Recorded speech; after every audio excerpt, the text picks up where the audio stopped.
శివర్ణం చతుర్భుజం ప్రసన్నవదనం ధ్యాయేత్ సర్వవిఘ్నోపశాంతయే. గురుర్బ్రహ్మ గురుర్విష్ణు గురుర్దేవో మహేశ్వర గురుస్సాక్షాత్ పరం బ్రహ్మ తస్మై శ్రీగురవే నమః. వాగర్ధావివ సంపృక్తౌ వాగర్ధ ప్రతిపత్తయే జగతః పితరౌ వందే పార్వతీ పరమేశ్వరౌ. సూక్తిం సమగ్రేతున స్వయమైవ లక్ష్మీ శ్రీరంగరాజమహిషీ మధురైకటాక్షై వైదగ్ధ్యవర్ణగుణగుంభనగౌరవైర్యాం కండూలకర్ణకుహరా కవయోధయంతి.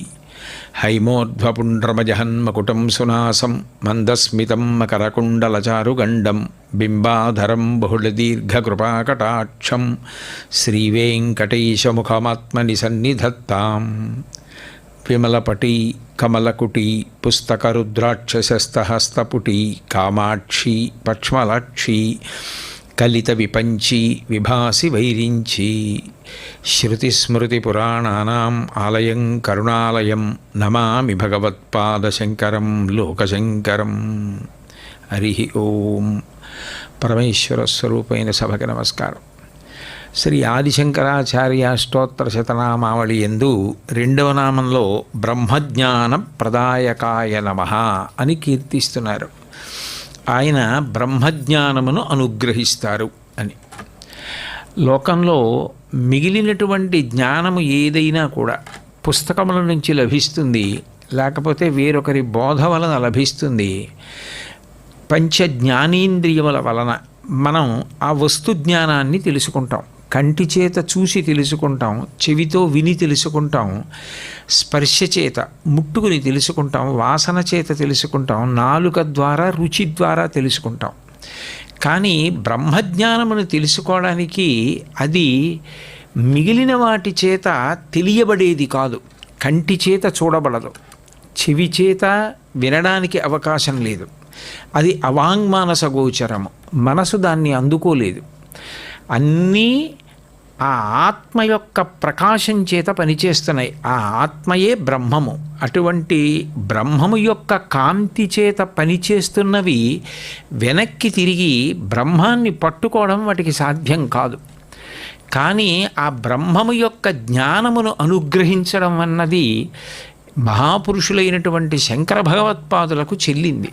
ఎందుచేతనంటే కేవల బోధ చేత మాత్రమే అందించడం కాదు, శంకరాచార్యుల వారిని గురువుగా స్వీకరించి శంకరుల యొక్క పాదపద్మముల యందు నిరతిశయ ప్రీతి ఎవరికుందో, భక్తి ఎవరికుందో వారికి అటువంటి బ్రహ్మజ్ఞానాన్ని శంకరాచార్యుల వారు అనుగ్రహిస్తారు. దాన్ని శాస్త్రము కూడా అంగీకరించింది. గురువు పట్ల ఎవరికి అటువంటి నిరతిశయ ప్రీతి ఉంటుందో, గురువుని దైవాన్ని రెండుగా భావన చేయకుండా రెండూ ఒక్కటే అన్న భక్తి ఎవరికి దృఢతరమైందో అటువంటి వారికి ఆ బ్రహ్మజ్ఞానం అనుగ్రహింపబడుతుంది. బ్రహ్మజ్ఞానమనందున్నటువంటి విశేషమేమి అంటే దానికి సజాతీయత చెప్పడం అవకాశం లేదు. సజాతీయత అంటే చూడండి, ఆవులుంటాయి, ఆవులలోనే సజాతీయ భేదము అంటారు. అంటే తెల్లటి ఆవులు కొన్ని ఉంటాయి, నల్లటి ఆవులు కొన్ని ఉంటాయి, ఎర్రటి ఆవులు కొన్ని ఉంటాయి, ఎత్తుగా ఉన్న ఆవులు ఉంటాయి, పొట్టిగా ఉన్న ఆవులు ఉంటాయి. అన్నీ ఆవులే, అన్నీ పాలిస్తాయి, అన్నీ పవిత్రమే. కానీ సజాతీయ భేదం ఉంది. ఆవులలోనే భేదం ఉంటుంది. ఆత్మయందు సజాతీయ భేదం ఉండదు. ఆత్మయందు మళ్ళీ భేదం అన్నది ఏర్పడే సమస్య లేదు. అది అపరిచ్ఛిన్నంగా, అఖండంగా, శాశ్వతంగా, నిత్యంగా, నిరంజనంగా అట్లా ప్రకాశిస్తూ ఉంటుంది. అట్లాగే విజాతీయ భేదం ఉండదు. విజాతీయ భేదము అంటే ఇది పక్షి, ఇది మృగము, ఈయన మనుష్యుడు, ఈయన దేవత, ఈయన గంధర్వుడు, అట్లా వేరువేరు ఉపాధులుగా చెప్పడం కూడా, అనేకత్వమును చొప్పించడం కూడా ఆత్మయందు సాధ్యం కాదు. బ్రహ్మము ఒక్కటే అయి ఉంటుంది. అట్లాగే స్వగత భేదము కూడా ఆత్మయందు ఉండదు, బ్రహ్మమునందు ఉండదు. ఆత్మ అన్నది నేను బ్రహ్మమునకు పర్యాయపదంగా వాడుతున్నాను. స్వగత భేదము అంటే ఇప్పుడు కోటేశ్వరరావు గారు అన్నారనుకోండి, నేను మీ వంక తిరిగి చూస్తాను, ఎవరు కోటేశ్వరరావు ఇందులో అని అడిగారనుకోండి, నేనంటాను.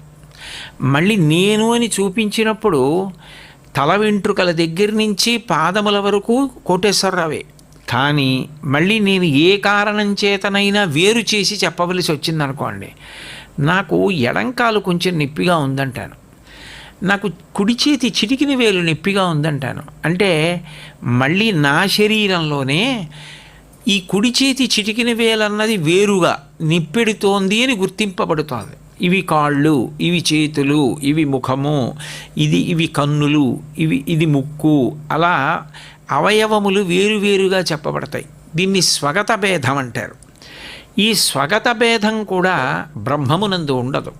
అంటే మీరు సర్వసాధారణంగా లోకంలో అనుభవించేటటువంటి భేదములు ఏ ఉంటాయో ఇవేవి కూడా బ్రహ్మమునకు అన్వయము కావు. బ్రహ్మము ఎప్పుడూ సచ్చిదానంద స్వరూపమై ఉంటుంది. అటువంటి బ్రహ్మము లోకంలో మనందరం పొందేటటువంటి లౌకికమైన అనుభవాలు ఏవైతే ఉన్నాయో ఆ అనుభవాలలో నిరంతరం మనం ఏ మూడిటిని అన్వయం చేస్తామో ఆ మూడిటిని అన్వయం చేయడం బ్రహ్మము విషయంలో సాధ్యం కాదు. మనం ప్రతిరోజు ఏవైనా అనుభవాన్ని పొందేటప్పుడు ద్రష్ట, దృశ్యము, దర్శనము అని మూడిటిని అన్వయం చేస్తాం. అందులో ద్రష్ట అంటే చూచువాడు. ఇప్పుడు నేనున్నాను అనుకోండి, ఇక్కడి నుంచి చూస్తున్నాను, నేను చూస్తున్నాను అన్నాను అనుకోండి, నేను ద్రష్ట. నేను దేనిని చూస్తున్నానో అది దృశ్యము. నేను ఒక గోడ మీద గీయబడిన చిత్రముని చూస్తున్నాను అనుకోండి, నేను చూస్తున్నటువంటి ఆ చిత్రం ఏదుందో అది దృశ్యము, క్రియ. నేను దానిని చూచుచున్నాను, దర్శనం. ద్రష్ట, దృశ్యము, దర్శనము అని మూడు ఉంటాయి. త్రిపుటి అంటారు దీన్ని. ఈ త్రిపుటి నిరంతరం నడుస్తూ ఉంటుంది. కానీ బ్రహ్మము దగ్గరికి వెళ్ళేటప్పటికీ ఇన్ని ఉండవు, ఒక్కటే ఉంటుంది. నేను నేను నేను అని జీవుడుగా లోపల భావన చేస్తున్నదేదో అది కూడా వెనక్కి కదిలిపోయి బ్రహ్మమునందు కరిగిపోతుంది. కరిగిపోయిన తర్వాత అది తప్ప వేరొకటి ఏది లేదో అదొక్కటే మిగిలిపోతుంది. మీకు కొంచెం తేలిగ్గా చెప్పాలి అంటే, సర్వసాధారణంగా ఏదైనా ఒక వస్తువుని పొందిన తర్వాత కానీ ఒక వస్తువుని పోగొట్టుకున్న తర్వాత కానీ ఇది నేను పొందానన్నవాడు, ఇది నేను పోగొట్టుకున్నానన్నవాడు ఒకడు ఉంటాడు. నాకు 1 కోటి రూపాయలు కలిసి వచ్చాయి అన్నాను అనుకోండి, 1 కోటి రూపాయలు పొందిన వాడను నేనున్నాను.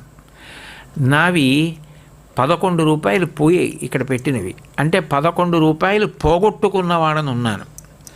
బ్రహ్మము దగ్గరికి వచ్చేటప్పటికీ ఆ 2 లేవు అసలు, అది ఎప్పుడూ ఒక్కటే.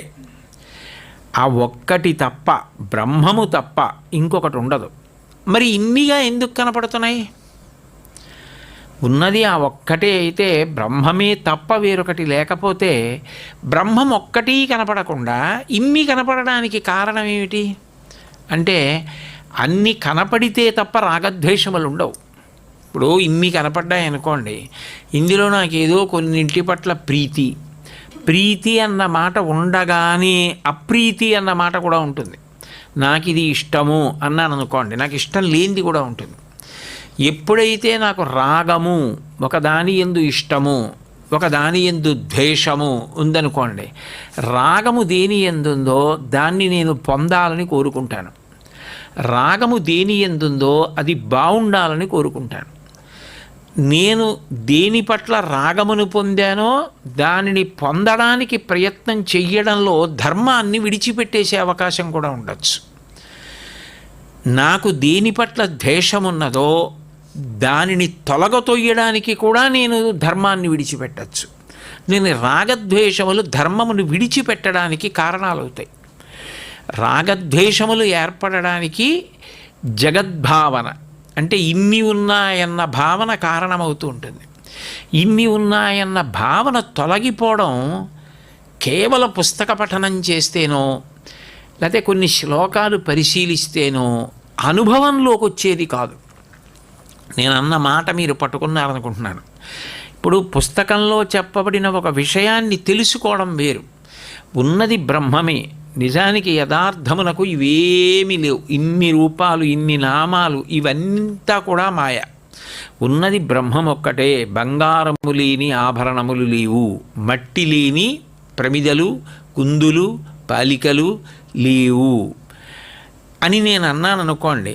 అప్పుడు మట్టి సత్యం. ఈ నామరూపాలతో ఏర్పడిన వస్తువులు లేకపోయినా మట్టి ఉంటుంది. ఇవి పగిలిపోయినా మట్టి అయిపోతాయి. కానీ మట్టే లేకపోతే ఇవన్నీ ఉండవు. బ్రహ్మ సత్యం, జగత్ మిథ్య. కానీ విశేషం ఏమిటంటే మిథ్య అయిన జగత్తు సత్యంగా కనపడుతూ ఉంటుంది.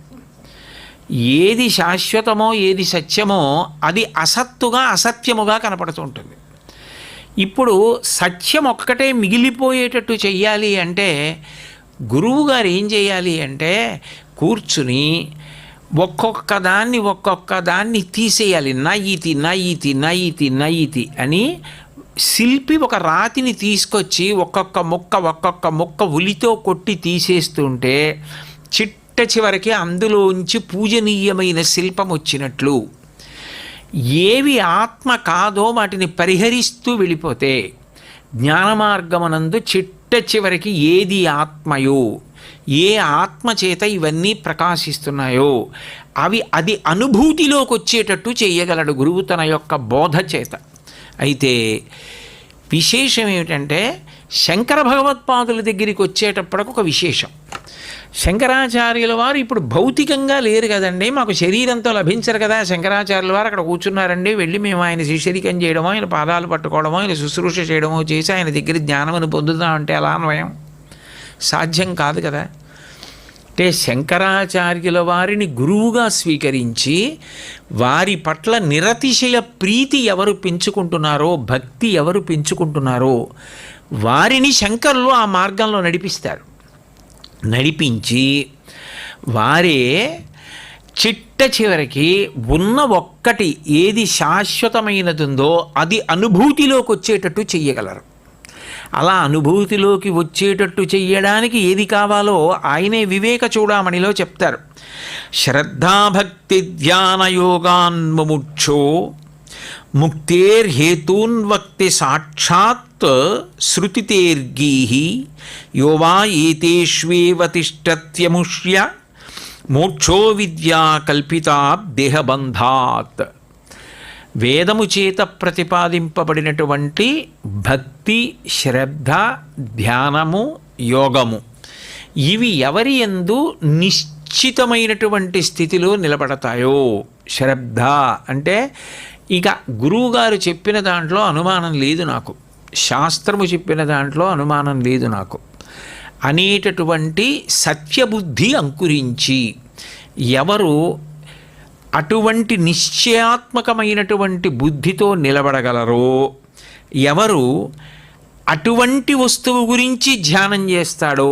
ఎందుకని అట్లా ధ్యానం చేయాలన్నా, అది ఉంది అని తెలుసుకోవాలన్నా దానికి ఒక ఉపకరణం కావాలి. ఆ ఉపకరణం లేకుండా మీరు చెయ్యలేరు. ఇప్పుడు చాలా చిన్న వస్తువు ఉందనుకోండి, ఒక బంగారపు తునక ఉంది. ఇప్పుడు ఆ బంగారపు తునకను ఒక్కదాన్ని పైకి తీయాలి అంటే కంటి లోపలికి పడిపోకుండా ఒక భూతద్దం లాంటిది అమర్చుకుని ఈ రెండు కంటికి పైన కింద పైకెత్తి భూతద్దం లాంటి పరికరాన్ని ఒకదాన్ని కింద పడకుండా కంటిలోకి అమర్చుకుని అన్నిటి మధ్యలో ఉన్న బంగారు నలుసును ఒక్కదాన్ని చూసి అప్పుడు ఆ నలుసుని శ్రవణం అంటారు. చిన్న పటకార, చాలా చిన్న పటకార, దానితో తునకనొక్కదాన్నే పట్టి పైకి తీస్తారు. అప్పుడు ఎంత కౌశలంతో తీస్తాడో తునకనొక్కదాన్ని, అంత జాగ్రత్తగా ధ్యానము చెయ్యగలిగితే వెనక్కి వెళ్ళిపోవడం మొదలు పెడతాయి. ఆ వెనక్కి వెళ్ళిపోయిందనుకోండి, అసలు సత్యం గ్రహించాడనుకోండి, తనంత తానుగా అలౌకిక విషయముల మీద అనురక్తి కలగడం ఎలా ఉంటుందో లౌకిక విషయముల యందు భ్రాంతి తొలగిపోవడం కూడా అలాగే ఉంటుంది. ఏకకాలమునందు సంభవిస్తుంది. ఒకసారి ఆత్మ అన్నది ఆ ధ్యానము చేత, యోగము చేత, భక్తి చేత, శ్రద్ధ చేత అనుభవంలోకి వస్తే వచ్చిన ఉత్తర క్షణంలో ఇప్పటి వరకు తనకి మనసు చేత, శరీరం చేత, ఇంద్రియముల చేత ప్రీతిపాత్రములైన లౌకికమైన విషయ వస్తువులన్నీ కూడా దాని ముందు ఇదెంత అని చెప్పి అసలు స్మృతి పదంలో లేకుండా పోతాయి. ఒక ఉదాహరణ చెప్పాలి అంటే, ఒక భర్త ఒక పండక్కి ఒక నగని తీసుకొచ్చి భార్యకిచ్చి, చాలా జాగ్రత్త సుమా, ఎంత కష్టపడో సంపాదించి దాచి నీకు తెలియకుండా నేను ఇది కేవలం నీ కొరకని, మన 8వ పెండ్లి వార్షికోత్సవం అని నీకు 8 తులాలతో చేయించి పట్టుకొచ్చాను, చాలా జాగ్రత్తగా వేసుకో అంటే ఆవిడ దాన్ని ధరించినప్పుడు మురిసిపోయింది. దాన్ని తీసి ఎంతో భద్రంగా దాచుకొని, ఎక్కడికి వెళ్ళినా అది ఎవరు తీయలేదు కదా, వస్తువు పోలేదు కదా అని దాని మీదే మనసు పెట్టుకుని ఉంది. పెట్టుకుని అప్పుడప్పుడు ఒకసారి తీసి చూసుకుని మురిసిపోయి మళ్ళీ లోపల పెట్టుకుని ఎంతో జాగ్రత్తగా దాచుకుంటాను. ఒక ఏడాది పోయిన తర్వాత భార్యాభర్త ఏదో పెళ్ళికి వెళ్తున్నారు. ఆయన అన్నాడు, నా జీవితంలో నీకు నేను చేసిన పెద్ద మోసం ఈ నగే. నీకు నగ తేవాలని నేను ఎప్పటి నుంచో అనుకునేవాడిని, కానీ ఎప్పుడూ నీకు నగ తేగలిగినంత ధనం పొందినవాడిని కాను. కనీసం నీ కళ్ళల్లో కాంతి, నీ సంతోషం చూడాలని నేను కేవలం 30 రూపాయలు పెట్టి ఈ నగ తీసుకొచ్చాను. అది బంగారు నగ కాదు. నువ్వు దాన్ని అంత భద్రంగా దాచుకుంటున్నప్పుడు, అది తీసుకుంటున్నప్పుడు, దాన్ని చూసుకుని మురిసిపోతున్నప్పుడు, నీ మురిపెను చూసి నేను మురిసిపోలేకపోతున్నాను. నాకు చాలా బాధగా ఉంది. యథార్థమునకు ఇది బంగారు నగ కాదు, కేవలం 30 రూపాయల నగ అన్నాడు. ఆమె భర్తగారి పట్ల వైముఖ్యం పొందలేదు. ఆమె నేను సంతోషించాలని ఇంత తాపత్రయపడ్డాడు, కానీ శక్తి లేదు, తేలేకపోయాడు. ఏం బెంగ పెట్టుకోకండి, 2 సంవత్సరాలు ఆనందం పొందాను కదా అని ఇప్పుడు ఆమె అది పెట్టుకుని పెళ్ళికెళ్ళలేదు, అది పెట్టుకుని తిరిగి వచ్చిన తర్వాత దాచలేదు. ఆమె వెడుతూ వెడుతూ తోరణం కట్టిన మేక్కి దాన్ని తగిలించి వెళ్ళిపోయింది. ఎలా పోయింది భ్రాంతి అంటే, అది బంగారం కాదని తెలిసిపోయింది. అసలు బంగారం ఏదో కూడా తెలిసిపోయింది. అసలు బంగారం అంటూ ఒకటి ఉంది, ఇది బంగారం కాదు. ఇది బంగారం కాదని తెలియగానే ఆమెకి దాని మీద భ్రాంతి పోయినట్టు, ఆత్మ అన్న బంగారం అనుభవంలోకి వచ్చి ఇది బంగారం కాదని ఇక తెలియక్కర్లా, అది బంగారం అని తెలియగానే ఇది కాదని తెలిసి దీని మీద భ్రాంతి పోయిందంతే. లౌకిక వస్తువుల యందు అనురక్తి అలా తొలగిపోతుంది. అట్లా తొలగిపోయేటట్టు, అది తొలగనంత కాలం ఏమవుతుందంటే, మనసు చేత, ఇంద్రియముల చేత, శరీరము చేత మార్చి మార్చి సుఖములను అనుభవించడంలో అనేక పాపకర్మలను చేస్తూ మళ్ళీ మళ్ళీ మళ్ళీ మళ్ళీ అనేక ఉపాధులలోకి మారిపోవడానికి కావలసిన పాపపుణ్యములను సంతరించుకుంటూ ఉంటాడు. ఏది శాశ్వత వస్తువో అది అనుభవంలోకి వచ్చిన తరువాత అసలు అక్కర్లేని దాని వైపుకి ప్రవేశించవలసిన అగత్యమే లేదు. ఇంకా తాను ఏదో అదిగానే ఉండిపోయాడు. అప్పుడు ఇంకా బెంగ లేదు, అది పోయేది కాదు, ఎప్పుడూ అది ఉండేది. అప్పుడు అది నేను ఎప్పుడూ ఉంటానన్న భావనతో పడిపోతున్న శరీరాన్ని కూడా కేవల సాక్షిగా చూస్తాడు. ఇది నోటితో చెప్పినంత తేలిక విషయం అయితే కోటాను కోట్ల మంది తరించిపోదురు కదూ. ఇది అనుభూతిగా రావాలి, ఇది అనుభవంలోకి రావాలి. ఆత్మ అనుభూతిలోకి వచ్చి అద్వైతం, 2 లేవు, ఉన్నది ఒక్కటే, జీవుడు కాదు, జీవుడు బ్రహ్మమని ఎరుకలోకి రావాలి. అలా అనుభూతిగా మార్చగలిగినటువంటి సత్తా ఉన్నవారెవరు అంటే శంకర భగవత్పాదాచార్య స్వామి. ఆయన యందు ఉన్నటువంటి ప్రీతి ఏది ఉన్నదో అది అటువంటి అనుష్ఠానం చేసి అచంచల మనస్సుతో దాని యందు రమించగలిగిన ప్రజ్ఞ కలిగేటట్టు చేస్తారు. అందుకని ఆయన బ్రహ్మజ్ఞాన ప్రదాయకాయ నమః. భగవద్గీతలో గీతాచార్యుడు ఒక మాట అంటాడు, శ్రద్ధావాన్ లభతే జ్ఞానం తత్పర సంయతేంద్రియ జ్ఞానం లబ్ధ్వా పరాం శాంతిం అచిరేణాధిగచ్చతి అంటాడు. అయితే ఇది చాలా కష్టమని మాత్రం నువ్వు అనుకోకు. ఇది చాలా చాలా కష్టమైతే, ఇది పొందడం దుర్లభమైతే అప్పుడు ఈశ్వరుడు అది అనితర సాధ్యమైన వస్తువు, అసంభవమైన వస్తువు అయితే అందకుండా కుసుమంలా ఉండిపోతుంది. కాదు, అది అచిరేణాధిగచ్చతి, చాలా తొందరలో నీకు అందిపోతుంది. ఎప్పుడు అంటే మొట్టమొదట ఉండవలసినది ఏది అంటే శ్రద్ధావాన్, శ్రద్ధ ఉండాలి. శ్రద్ధ అంటే అసలు గురువుగారి పాదములు పట్టుకుంటే శంకరాచార్యుల వారి పాదములు పట్టుకుని పాడైనవాడు ఉండడు. గురువుగారి పాదములు పట్టుకోవడం అన్న మాట ఉంటే, శంకరుల యందు భక్తి ఏర్పడితే అది నిరంతరం కడిగేస్తూ ఉంటుంది. భక్తి ఏం చేస్తుంది? భక్తి అంటే ప్రీతి, భక్తి అంటే ప్రేమ. ఎక్కడ భక్తి ఉందో అది ఏం చేస్తుంది? స్మరణలకు ఎడుతుంది. మళ్ళీ మళ్ళీ మళ్ళీ మళ్ళీ గుర్తొస్తుంది. మనసు రెండు కారణముల చేత స్మరిస్తుంది. ఎక్కడ ప్రేమ ఉందో అక్కడ స్మరణ ఉంటుంది. నాకు ఎవరి మీదైనా ప్రేమ ఉందనుకోండి, నేను ఆపలేను, వాళ్ళు నాకు జ్ఞాపకానికి వస్తూనే ఉంటారు. నాకు ద్వేషం ఉందనుకోండి, నాకు జ్ఞాపకానికి వస్తూ ఉంటారు.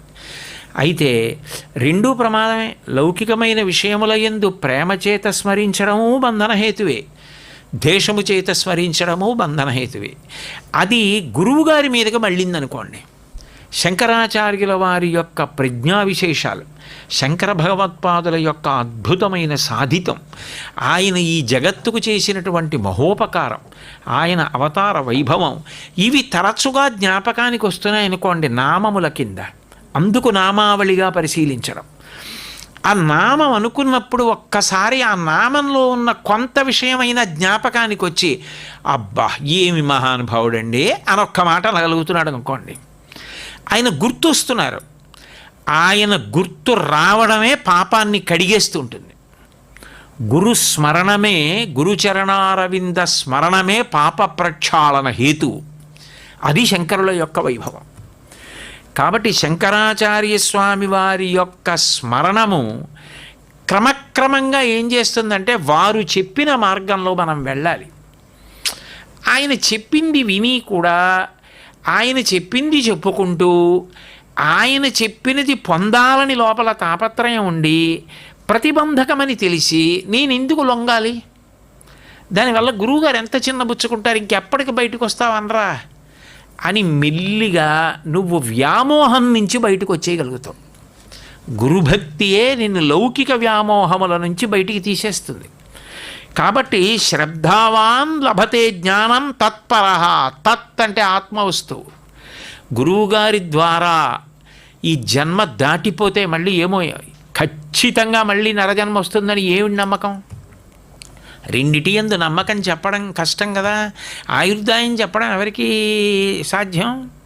ఇప్పుడు 80 ఏళ్లవాడు నా ఆయుర్దాయం పెద్దవాడిని అయిపోయానండి, ఇంకెన్నాళ్ళు ఉంటానంటాడు. ఏమో ఆయన 110 ఏళ్ళు ఉండొచ్చు. 25 ఏళ్లవాడు నాకు చాలా ఆయుర్దాయం ఉందనుకుంటాడు. ఏం చెప్పగలం? ఆయువుని చెప్పలేరు. నిత్యమా జీవితము నీటిపై బుగ్గ. ఆయువు చెప్పడము సాధ్యం కాదు ఎప్పుడూ కూడా. అట్లాగే మనసు నిలకడగా ఉంటుందని చెప్పడం కూడా సాధ్యం కాదు. అది చంచలత్వం. ఇవాళ ఉన్నటువంటి ధృతి, ఇవాళ ఉన్న పట్టుదల, ఇవాళ ఉన్న భక్తి జారిపోవచ్చు. అలా జారిపోకుండా ఉండాలి అంటే దానికి శ్రద్ధావాన్ తత్పరః. ఆలోచనలు తత్ వస్తువు అంటే ఆత్మవస్తువు గురించి వెళ్ళాలి అంటే దానికి గురుకటాక్షం ఉండాలి. గురుకటాక్షం ఉంటే అన్యమైన వస్తువుల వైపు కాకుండా, జారిపోకుండా దాన్నే పట్టుకుని మళ్ళీ పైకి పైకి పైకి ఎక్కేటట్టు చేస్తారు. కిందకి జారడం, ఒకవేళ జారినా మళ్ళీ పట్టు దొరుకుతుంది, మళ్ళీ పైకి ఎక్కుతూ ఉంటాడు. ఎక్కడో అక్కడ ఇంకా జారడం అన్నది పూర్తిగా ఆగిపోతుంది. అయిపోయి ఇంకా పైకి ఎక్కడమే ఉంటుంది.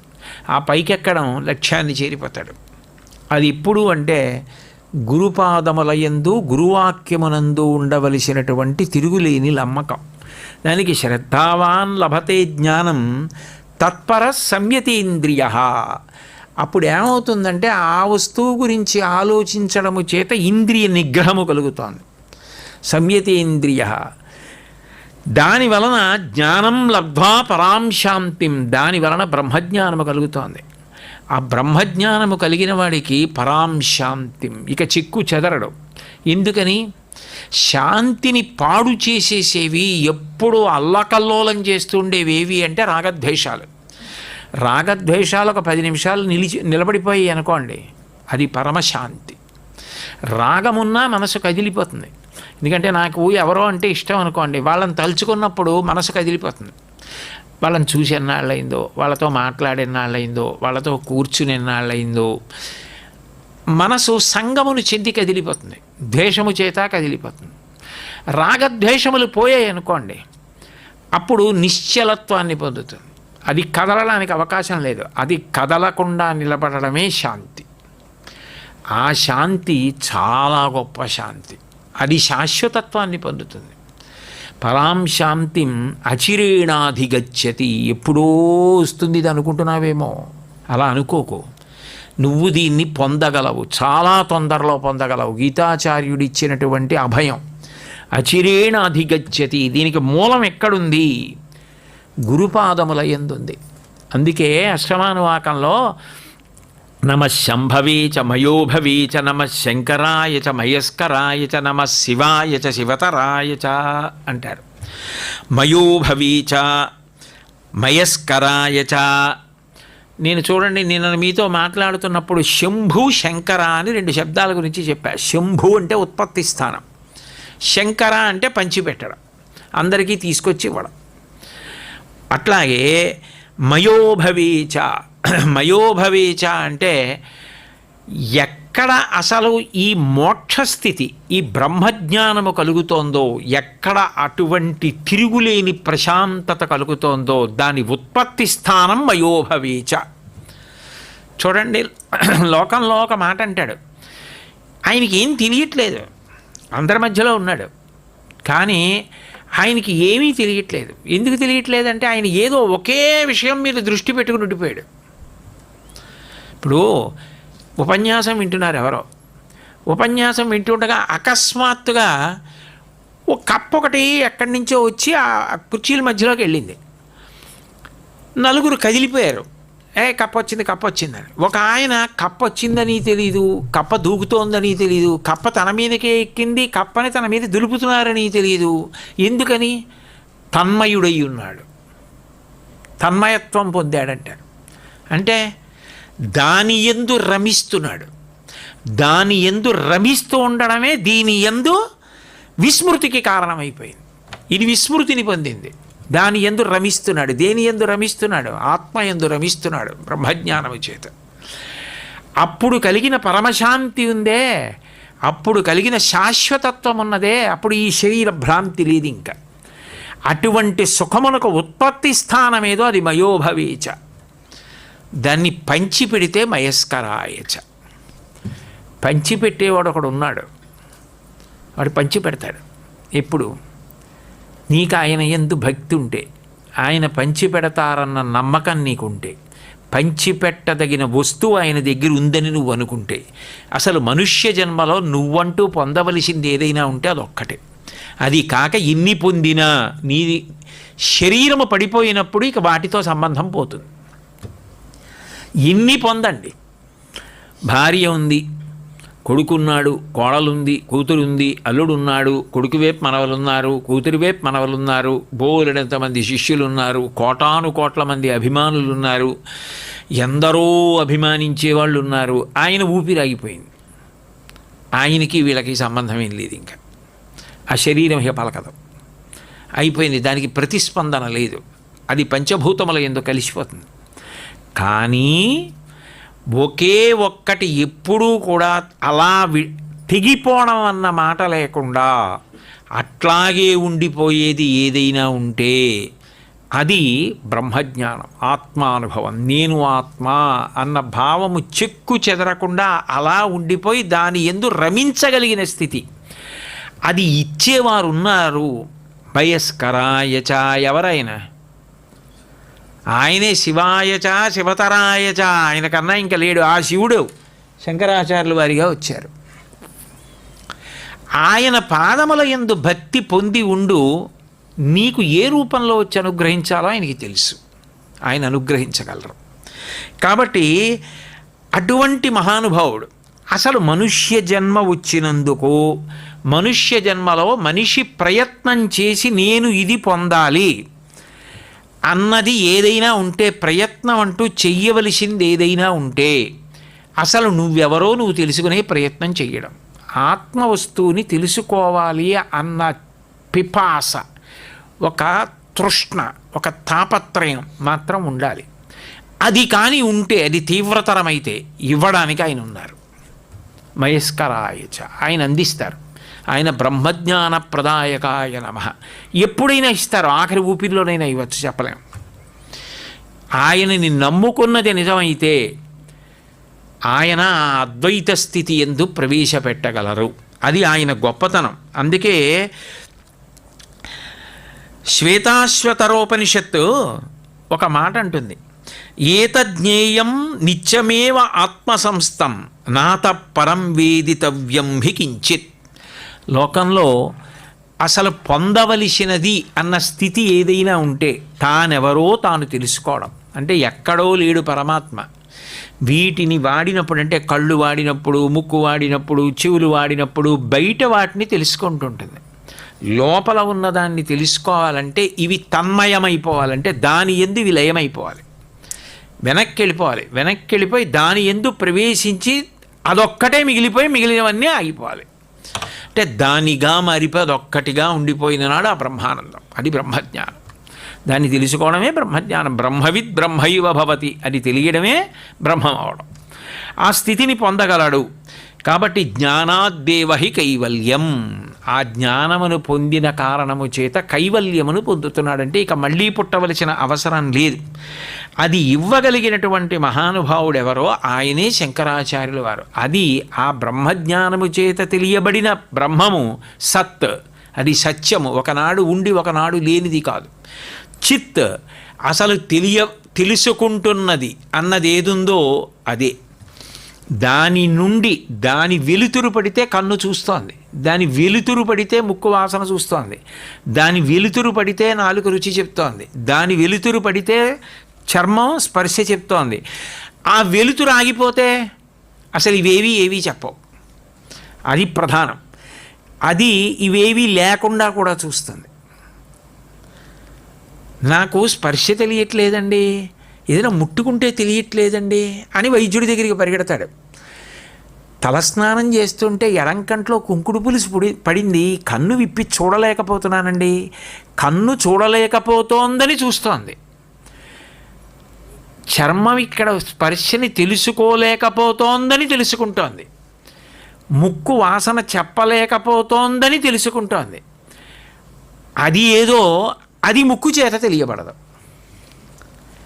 దాని చేత ముక్కు తెలుసుకుంటోంది తప్ప ముక్కు దాన్ని తెలుసుకోలేదు వెనక్కెళ్ళి.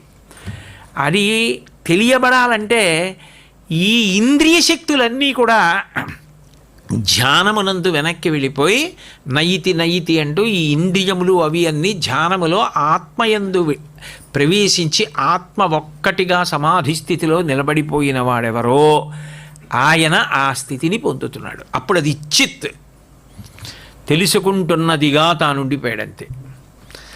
దాని చేత కలిగిన నిరతిశయ ఆనందమే ఆత్మవస్తువు. కాబట్టి సచ్చిదానందము, సత్ చిత్ ఆనందము. ఇది ఇవ్వగలిగిన వారు శంకరాచార్యుల వారు.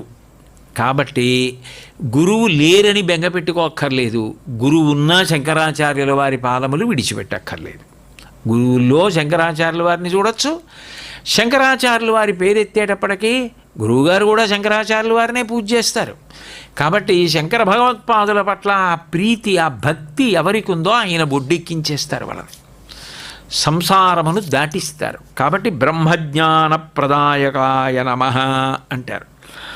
కఠోపనిషత్తు ఈ బ్రహ్మజ్ఞానము చేత తెలియబడేటటువంటి విషయం గురించి చెప్తుంది. నజాయతే మ్రియతే వా విపశ్చిన్నాయం కుతశ్చిన్న బభూవ కశ్చిత్ అదో నిత్య శాశ్వతోయం పురాణో నహన్యతే హన్యమానే శరీరే అంటుంది.